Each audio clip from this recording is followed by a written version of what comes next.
Hi everyone, my name's Matt, and a couple months ago, Valve announced their new Steam machine. Based on its specs, it seems like it's going to have the equivalent performance of a Ryzen 5 CPU paired with an AMD RX 7600. We still don't have a price, but based on the few things Valve has hinted at, and the fact memory and SSD prices are skyrocketing recently, it's likely going to cost $700 or more. And while I'm personally a big fan of Valve making hardware like this, I really don't think the Steam machine is for me, and there's a decent chance that if you're watching this video, it may not be for you either. And before you comment, let me explain what I mean. While I do like the concept of having a PC in the living room for couch gaming, it doesn't make a ton of sense to have a 1080p gaming system hooked up to my 4K TV when I have a PC capable of 4K gaming sitting like 20 feet away.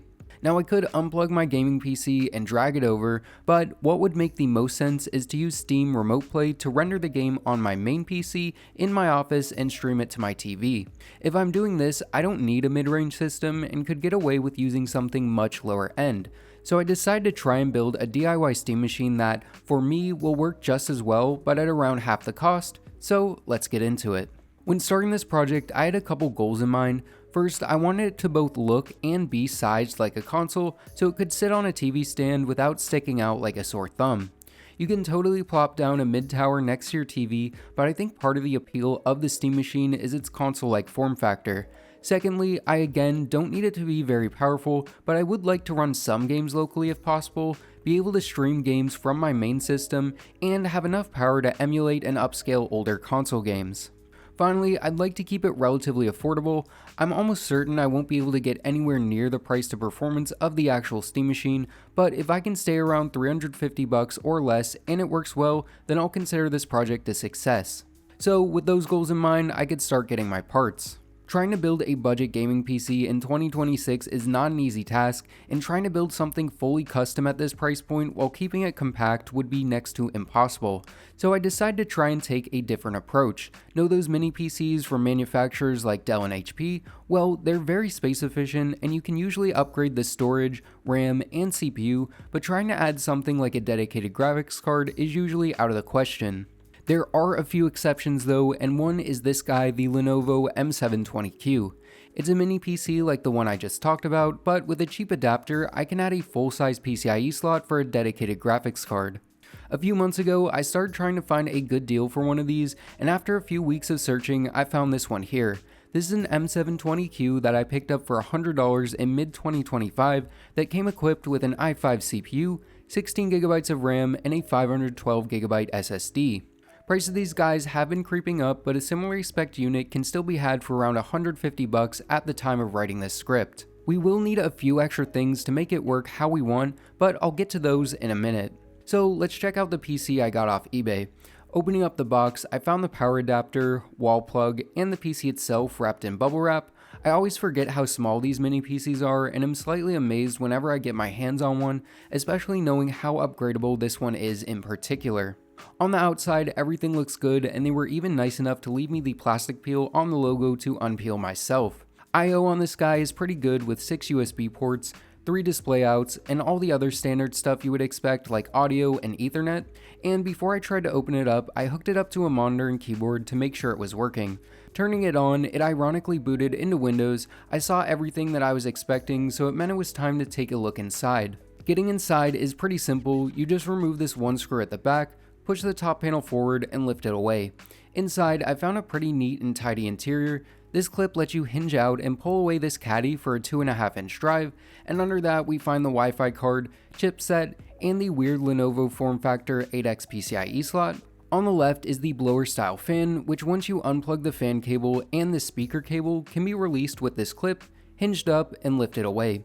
Loosening 3 more screws on the heatsink allows that to be lifted away as well, revealing the LGA 1151 socket. Cleaning off the old thermal paste gave me a better look at the included CPU, which is an Intel Core i5-8400T. This is a 6-core, 6-thread CPU released almost 8 years ago. The T in the name signifies that this is a quote-unquote power-optimized CPU that runs at only 35 watts. With that being said, I've heard of people throwing in full-powered i7-8700s into this guy, which would be a big upgrade. With that being said, for what I need it to do, this CPU should be more than capable, but we'll see once we get to testing it out fully.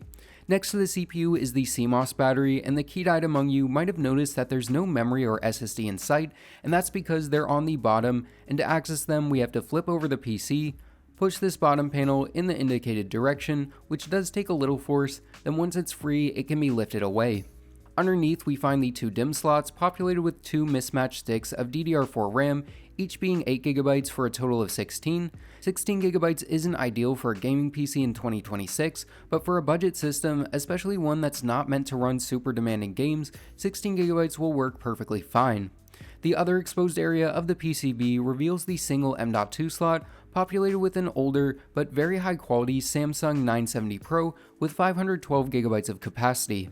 This drive is only Gen 3, but again, this was considered a high-end drive at the time of its release.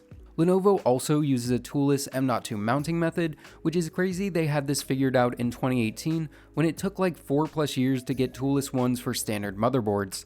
Also interestingly, there seems to be the traces for a second M.2 slot, and I wonder if anyone's ever tried to mod one of these to have a second M.2 drive. So with everything checked out, I could pop on the bottom panel, put on new thermal paste, reinstall the cooler and fan, and was ready to start upgrading this little PC. So what parts am I going to need to upgrade this? Well, if we want to add a graphics card, we will need an adapter, as it's clear the PCIe slot attached to this board is not standard. Luckily though, we can get an adapter off of AliExpress for around $6. You plug a low profile GPU into the adapter, plug both into the PCIe slot, and boom, you've got a dedicated graphics card in a tiny 1-liter case. But what graphics card am I going to go with? Well, I'm actually going to test a few options, but after a little research, it seems the consensus best GPU to use for a project like this is the AMD RX 6400 because of its small size, low power draw, and the fact that it's an AMD card means it should work more seamlessly with Linux, which is what SteamOS is based on. They're definitely a little overpriced right now, but I was able to pick one up off of eBay for around $160. This is a tiny half-height single-slot GPU that is 4GB of video memory and is actually somewhat capable for 1080p gaming. With that being said, we're definitely paying a huge premium for its small size and low power draw, because for around the same price you can get an RX 6600, which is double the video memory and more than double the performance. If you don't care about size or power draw, getting a full-size pre-build and throwing in an RX 6600 with an upgraded power supply would be the way to go in my opinion. There are options on the Nvidia side like the RTX 3050, which are only a little more expensive, and we'll be checking that option out later in the video. To get this system ready for the GPU, I need to make some quick modifications. The first is unscrewing and removing this little DisplayPort board, then removing this screw to pull off the back I/O cover. Next, I removed another screw over here which let me hinge out and dislodge this antenna piece, which once unplugged from the M.2 Wi-Fi card could be moved away and dealt with later. I then removed 4 screws in total that secured the GPU to its I/O shield. Then I attached this optional bracket that I 3D printed and I found on printables from the creator ITG Gear. Then I could take the GPU with the new bracket and insert it into the adapter and then plug the whole thing into the PCIe slot in the PC. With that in, the top can be slid on, and while this is technically good to go, if we were to fire this up as is, temps would be pretty bad. The easiest and cheapest solution to this would be to take a Dremel and cut an opening in the top of the panel that would give direct airflow to the GPU fan. With that being said, there's a whole community of people who've created 3D printable covers for the M720Q. My favorite low profile one is this one on MakerWorld by the user Reefy. It took less than 100 grams of the PETG filament I used and printed it in only a few hours. It is a little difficult to get on and off. This might just be a skill issue, but I had to use a mallet to fully seat it. With that being said, once it's on, it keeps a similar aesthetic to the original front, which I like, while providing a ton of airflow to the components inside. There are even dual slot higher profile versions you can print, which allow for dual slot GPUs and other mods, which I'll explore later in the video, but let's first get this configuration up and running. Also, I did need to get a larger power supply, as the 65 watt one this system came with probably wouldn't be enough, so I snagged this generic one off Amazon, which is rated for 170 watts and was only around 20 bucks. To make this as close to a Steam machine as possible, I wanted to directly install and try out SteamOS first, compared to going with a SteamOS-like distro, for example, something like Bazzite. So to install SteamOS, I just started by downloading the OS image directly from the Steam website and flashing it to a USB drive using Rufus. Then, once I booted to the USB, I was brought into a live Linux desktop version of SteamOS, where I selected to wipe device and install SteamOS. Then, after a few minutes and a reboot, I was brought into the setup menu, and once signed in, I was able to start downloading some games. I also opened a few games to make sure they were working, and I was happy to see that they were. After letting everything install and doing a reboot, I decided to test out streaming from my main PC to this little Steam machine. The native streaming option didn't seem to work for the couple of games I tried, and I was ready to just install Bazzite, but I decided to try and set up what's called Sunlight on my main PC and Moonlight on the Steam machine. Sunlight and Moonlight are generally thought of as the best way to stream gameplay between systems, and I was surprised that it was pretty easy to set up, especially for just streaming over my local network.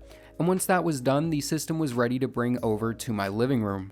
I put it down on my TV stand and plugged it into HDMI, Ethernet, power, and plugged in the 2.4 GHz dongle for my controller, which if you're curious, I'm using this 8BitDo controller I got on sale a while back for like 20 bucks, and it works great. I find the 2.4 GHz connection to be a lot more stable and reliable than Bluetooth. If you're interested in one, I think they go for like $30 normally, and I'll link them down below. You do have to physically press the power button to turn it on, unlike a regular console like a PS5, but I think I could solder some jumper wires to the power button and use a remote start device like this one I used for my VCR PC build, which would allow me to turn everything on from the comfort of my couch. And with the system booted up, I could test out its functionality in the setting I would want to use it in. Gaming natively with SteamOS, the types of titles I would run directly on this system would be stuff like Stardew Valley, Slay the Spire, Balatro, and even possibly something like Hades. But for the most part, I think I'll be streaming gameplay with Sunlight and Moonlight because I'm able to get beautiful 4K gameplay streamed from my main PC to my TV with surprisingly low latency. For example, I was testing out Elden Ring and I didn't feel like I was at any disadvantage streaming it compared to just playing it natively on my PC. I also tested streaming over Wi-Fi and didn't notice any perceivable increases in latency. I mean, maybe a tiny bit here and there, but this could also just be my mind trying to find latency issues. If you haven't checked out Sunlight and Moonlight and like to do game streaming from one device to another, I would highly recommend it. I'll leave the tutorial I followed in the description below. It's a little outdated, but it got the job done. I may make a tutorial on this in the future, and if that's something you'd be interested in, let me know in the comments below. So if I'm going to be streaming pretty much everything, do I really need a dedicated GPU? Well, kind of. This dedicated GPU allows for 4K 120Hz output, which is the max my TV can display, compared to the iGPU, which can only do 4K 60Hz from my understanding. Also, the little extra GPU power will come in handy for the next thing I'll talk about, which is emulation. I'm sure you can do emulation within SteamOS, but honestly, I think it's easiest just to use a separate drive with an emulation front end, emulators, and ROMs already installed. You can buy these types of emulation drives pre-made from Amazon and AliExpress, or you can download and flash an image to one like I did, and you could totally use a mechanical drive. I just use an SSD to make the flashing process and loading times a little faster. And the way this works is with the PC off and the emulation drive plugged in, you can turn it on, go into the boot menu, and select to boot to the USB drive. This loads you into Bazzite, where this particular image uses an Xbox 360 themed UI, and there are a ton of systems and games on here, everything from incredibly old all the way up to a very modern console in the Switch, which I'm not going to show, and I don't really like the idea of emulating a current gen or very near current gen console. I'm not going to get into the emulation stuff much in this video, but I did test out some games and was happy to see pretty much everything I tried ran well. If you are interested in learning more about this kind of stuff, the best resource in my opinion on YouTube is a channel called Retro Game Corps, which many of you have definitely heard of, but if not, I'll leave their channel linked in the description down below. Also, to make it so I don't have to go into the boot menu every time and use a keyboard, I loaded into the BIOS and set the PC to try and boot from USB first, so if the drive is plugged in, then it'll boot to Bazzite, and if it's unplugged, it'll boot to SteamOS. Not the most elegant solution, but it definitely works. So with that, my main goals were complete. I had a system that cost me around 350 bucks, ran basic games locally, and could emulate most any console. If you're interested in general performance, I did benchmark a few games in Windows and in SteamOS. In Cyberpunk running on Windows, the system put out a 48 FPS average at 1080p low settings, which is definitely playable but not great, and in SteamOS it did slightly better with a 50 FPS average.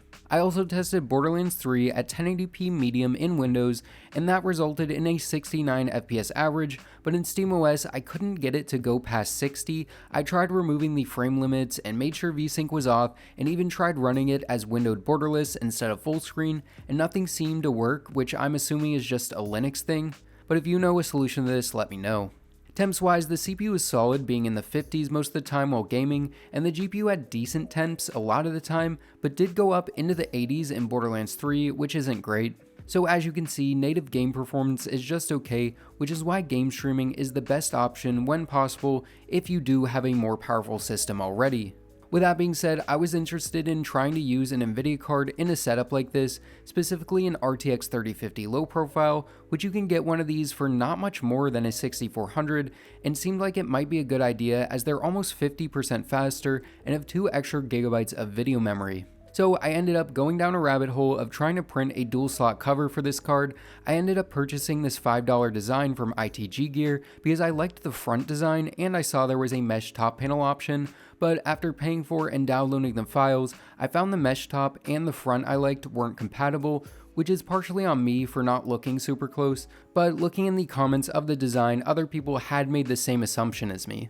So I went on a multi-hour side quest of trying to adapt this solid top panel with a flip GPU orientation to have venting and support for a GPU in the normal orientation. I did get something usable after a few tries, but it was all for naught once I tried to get the software to work. You can't run SteamOS directly because it doesn't support Nvidia cards, so I tried to download and install Bazzite, which took a little longer than expected, and when I did eventually get it installed and got it to boot, this is what I was met with. Now, this could be something I messed up on my end, but it's clear that if you're wanting to build a system like this, your best bet is to go with an AMD GPU. So after wasting a bunch of time on that, I pulled out the 3050, put back in the 6400 and the low profile top. And with that, this project is done, at least for now. With all that being said, I'm interested to hear what you guys think of this project. Would you build something like this, or would you prefer something more powerful like Valve's upcoming Steam machine? Let me know in the comments below. So yeah guys, I think it's time to wrap this video up. I hope you guys enjoyed it. If you did, give it a thumbs up and consider subscribing. And as always, this is Matt from Tech by Matt, signing out.